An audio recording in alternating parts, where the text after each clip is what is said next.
Yeah. Yes! Hello, comic book people of the world. Continuing on with the Porky series, let's talk about issue number 2. This was also written and drawn by Logan, and it was published by Class Comics. Gonna give you some major spoilers, and I'm just telling you now in advance. Previously, Porky had been arrested, as well as the character who's known as Santa. And while Porky was being questioned by the captain, mysteriously the character of Santa vanished. In this issue, we get a bit more of a background as to who this character really is. This is where the story totally turns on its head, and we find out he's actually a member of a superhero team. And by the way, his real name is Elliot, and that now he's going to be transferring his powers seemingly to the character of Porky. Which, by the way, during this time, Porky gets himself into a situation with the captain and his uncle. This is one of those situations where some people really shy away from this kind of thing, but if you're into it, hey, you know what? More power to you. The comic book also starts to delve into the character of Bruce, who happens to be Porky's father, who's still in jail, at least in the beginning of this issue, and we see all the things he has to go through in order to finally get released. We start to get a glimpse of the big bad that's going to be playing out in future issues. So overall, this second issue is unraveling what's going to be playing out, and I have to say, Logan did a great job. I mean, besides the sex aspects, which were awesome, the few touching moments where we see Porky as a baby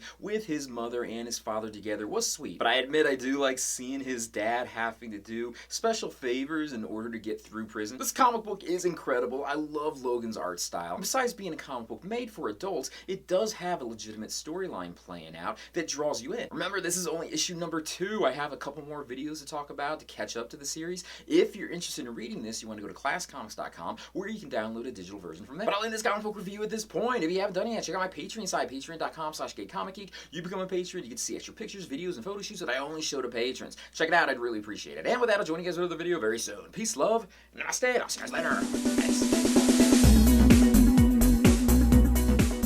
Part of this comic book takes place in a bathroom, and that is my favorite part of this comic book. If you read it, you'll know exactly why. I'm not going to go into it. I'm just saying it is my favorite.